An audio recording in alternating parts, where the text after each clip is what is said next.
llegó la fecha. Mañana se celebrará la primera audiencia de la demanda de 20 estados republicanos contra el gobierno de Joe Biden y el programa de parol humanitario para cubanos, venezolanos, nicaragüenses y haitianos. ¿Qué está en juego y qué pasará? Cuando regresemos lo discutimos en detalle.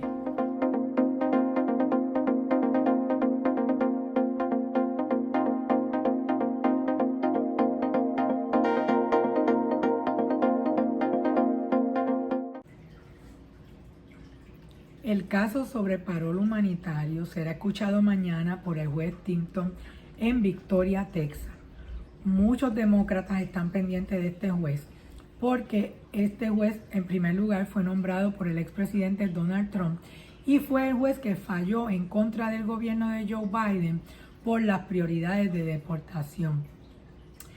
Incluso el gobierno federal intentó que se moviera a otro lugar el juicio porque entienden que los 20 estados republicanos que están demandando decidieron presentar la demanda en Victoria, Texas, porque tenían más posibilidades de que el fallo fuera favorable a su causa. Voy a empezar diciendo que para mí es bien importante que ustedes estén orientados y tengan el conocimiento de cómo llegamos a este punto, por qué se presenta la demanda. Y como siempre digo, el conocimiento es poder, entonces quizá el que veamos esto en un todo nos hace entender un poquito más y estar más tranquilos en cuanto al proceso. Mañana el juez tiene que evaluar que este programa no solo sea un programa que tenga un beneficio humanitario, sino que también sea un programa que sea al mejor interés del país.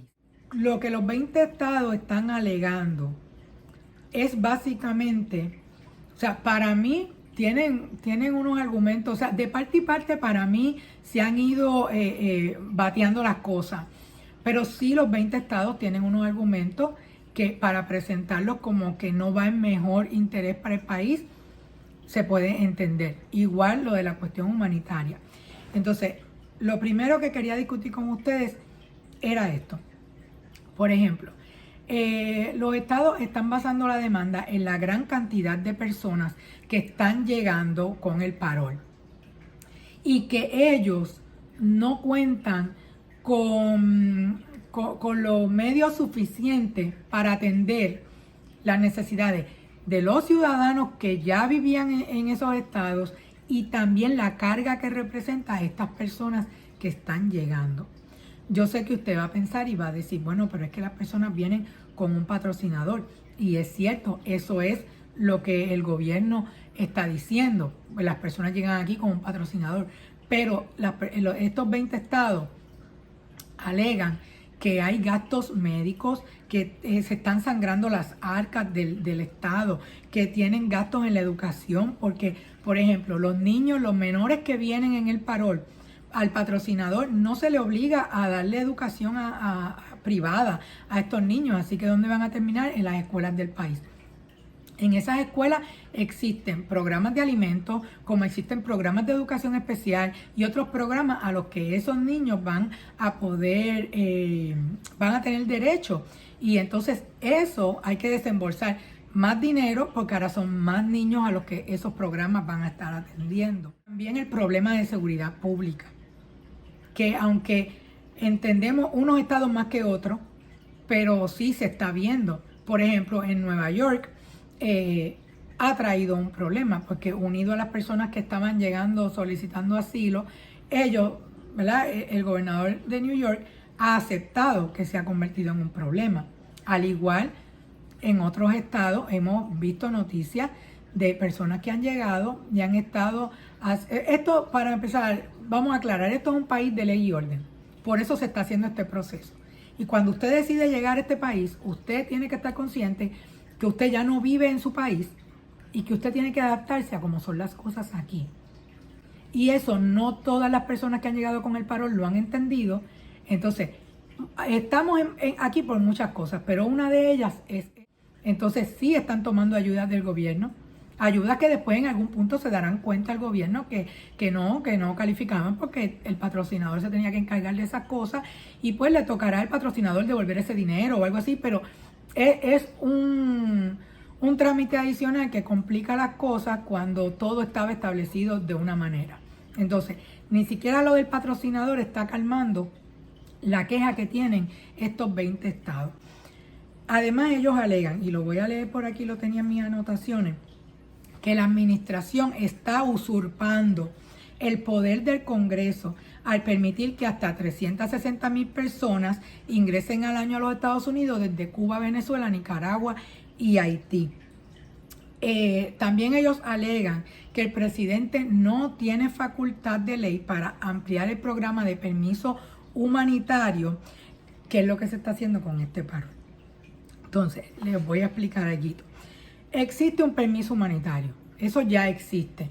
Eso es lo que conocemos como visa humanitaria. Ese permiso humanitario permitía a todas las personas que tenían una necesidad urgente a entrar al país, a que su caso fuera evaluado individualmente, era caso por caso, y usted podía entrar al país por un tiempo limitado. Ese programa ya existía. El gobierno de Biden tomó ese programa y decidió que 4 países tenían más necesidad humanitaria que cualquiera de esos otros, o sea, de todos los demás que podían participar de ese programa, y emitió juicio sobre, modificó el programa emitiendo un juicio sobre quién podía tener más urgencia humanitaria sobre otras personas.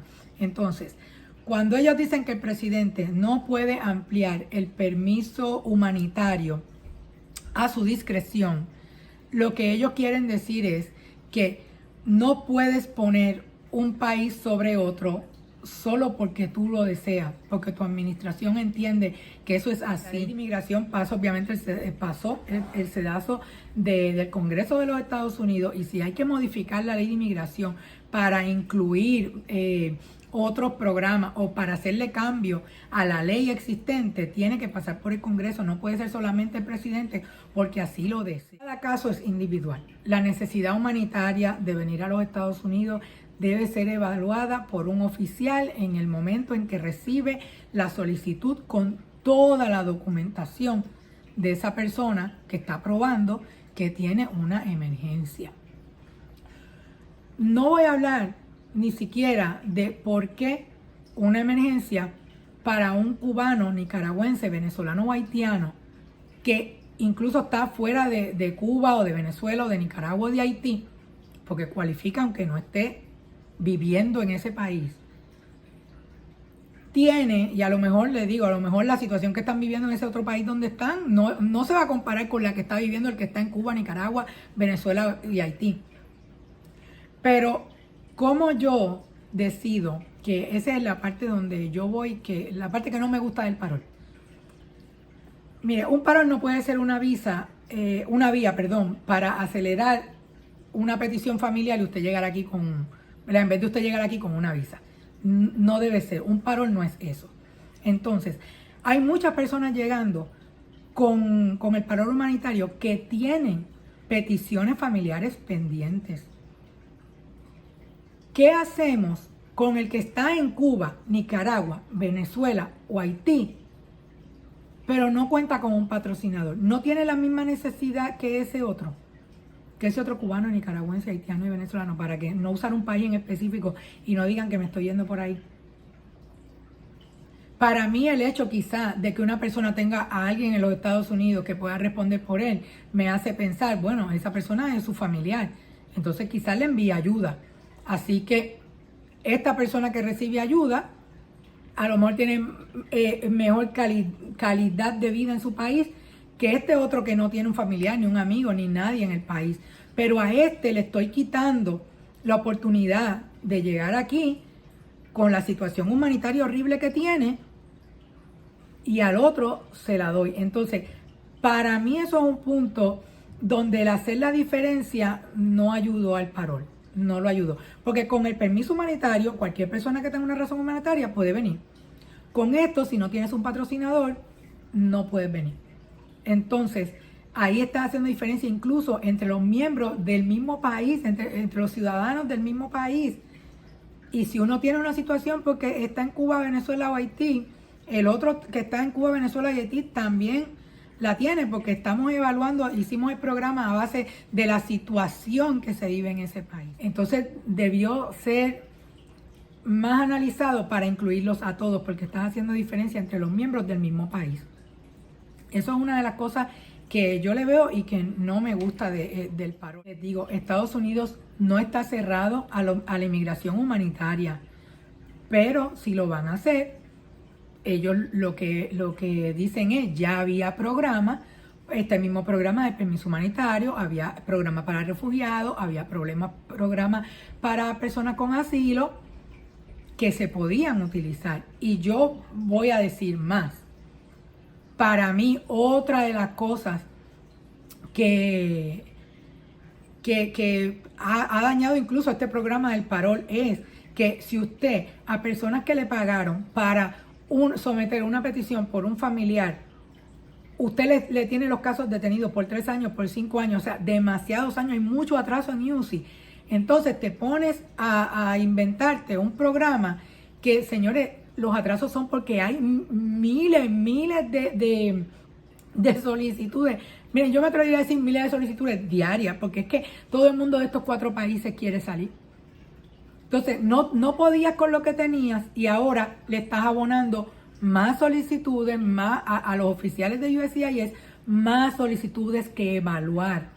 Aquellos de la petición familiar te pagaron una tarifa, a estos se lo estás dando de gratis, o sea que los que pagaron su petición familiar le están pagando al oficial de UCI, que en vez de estar trabajando su caso, está evaluando los casos de parol.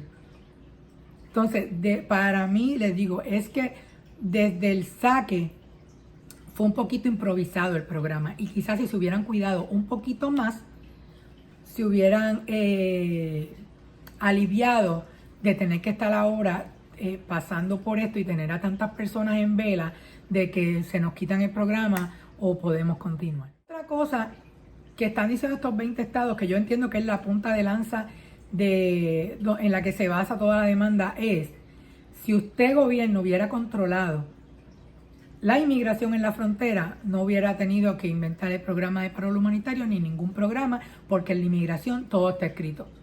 El abecedario migratorio cuenta con todas las visas a vida y por haber para todas las necesidades posibles. Entonces, si usted hace bien su trabajo, atiende a tiempo las solicitudes, utiliza todo ese personal que trajo a usar del parol a trabajar bien las solicitudes de procesos migratorios, la gente no tendría que salir de su país como sale, a crear esa crisis en la frontera y toda la inmigración hubiera seguido su curso. Biden dice, es que yo traté de hacer una reforma migratoria y no me la aceptaron. Ahí yo no sé cuánto peso tenga eso, porque él tuvo la mayoría en el Congreso y su propia gente no lo aprobó. Entonces eso hay que ver cómo traerlo a la demanda, porque se rebate fácil. Pero eso es lo que alegan los 20 estados. Si usted hubiera atendido eso. Incluso escuché que uno de estos profesores que sometieron al tribunal como un estudio que hicieron, ellos alegan, por ejemplo, creo que fue en Texas, que ustedes ahora gastan menos con el programa de parol que lo que gastaban con la crisis en la frontera. Y por eso el parol se debe mantener y el parol es favorable para ustedes. Y lo que ellos están diciendo es, no, ni tengo que gastar lo que estoy gastando ahora por el parol, ni tenía que gastar lo que gastaba porque entraba la gente por la frontera, porque esta crisis no se supone que existiera. La frontera no se supone que se trabajara así. Entonces ahora no me venga a decir, pero ahora gastan menos que con este problema que te traigo, gastan menos que con el otro problema que yo te traigo. Para mí, el gobierno tiene que tener, ¿verdad?, como mucho cuidado de cómo van a introducir eso. Se declara esto ilegal y se detiene el programa, va a quedar mucha gente, la incertidumbre de mucha gente va a quedar en el limbo. ¿Qué pasa ahora conmigo? Los cubanos, por ejemplo, tienen la esperanza de que, detienen el programa, obviamente no van a renovarme el permiso de estadía, pero yo tengo una entrada legal, yo puedo participar del ajuste cubano. Pero los nicaragüenses, los haitianos, los venezolanos que entren, solo si tienen una petición familiar en curso van a poder quedarse y hacer un ajuste. Si han tenido experiencia, su certificación laboral y consiguen a alguien que les brinde trabajo, van a poder solicitar por ahí. Pedir una visa de inversión si es que han logrado juntar el dinero suficiente para poder comenzar a invertir en el país. O al final se espera que quizás hasta, por ejemplo, para los nicaragüenses se haga un programa de TPS. Hay muchas cosas que pueden pasar. Por eso es tan importante seguir este juicio y la decisión que este juez tome. Incluso el bloqueo del programa se puede surgir en cualquier momento y eso es lo que tienen las personas preocupadas. A mi entender, la culpa no es del inmigrante que quiere venir aquí con la esperanza de un mejor futuro. Es el gobierno que por hacer un programa a la prisa no evaluó bien los pros y los contras de este programa. Para serles muy sincera les digo, al parol humanitario lo que yo le veo a favor es el corazón. Es la oportunidad que le da a tantas personas de poder venir, incluso algunos que no tienen un familiar pero tienen un amigo. A mí me gustaría que fuera extensivo a otros países porque es una buena oportunidad. Ha dejado entrar a los Estados Unidos personas con muchas metas, personas productivas, personas que han venido a trabajar y a echar el país hacia adelante. Son muy pocos los que no, pero la mayoría está aprovechando esta oportunidad, está trabajando y está logrando lo que quizás quedándose en su país no pudo. Pero sí veo que estamos en este punto debido a que ya estábamos probando ese parol con los venezolanos y nos estábamos dando cuenta de las fallas que había tenido ese parol, ese proceso. En este tiempo ustedes han visto cuántos cambios se le han hecho a ese parol. Que si pongo una cosa, que si quito otra, que ahora atiendo los mensajes, que ahora no, que ahora por inbox. Entonces el gobierno quizás ni estaba preparado para la avalancha de solicitudes que iba a recibir. Esperemos que todo salga a la voluntad de Dios. Dios sabrá si lo mejor es que se detenga este programa, si lo mejor es que se cree otro programa, si lo mejor es que se detenga, que continúe. Solo Dios sabe. Nosotros vamos a estar aquí en caso de la decisión que sea para tenerlo ustedes siempre orientados de las oportunidades que tienen para lograr llegar a los Estados Unidos. Esperamos que todo transcurra bien, que el gobierno pueda presentar bien sus argumentos, porque sé que hay muchas personas orando para que el programa no termine. Pero a mi entender, y yo soy muy sincera siempre, yo no lo veo tan fácil. Yo no lo veo tan fácil. Eso va a haber que pelearlo mucho. Y pues ya como les dije en un inicio, el gobierno dejó saber que en caso de no ganar la demanda, ellos van a apelar. Y esto va a continuar. Yo no creo que esto sea algo que termine rápido. Bajémosle un poquito a la ansiedad, que de verdad muchas personas han estado preocupadas por esto. Y nos vemos en el próximo video.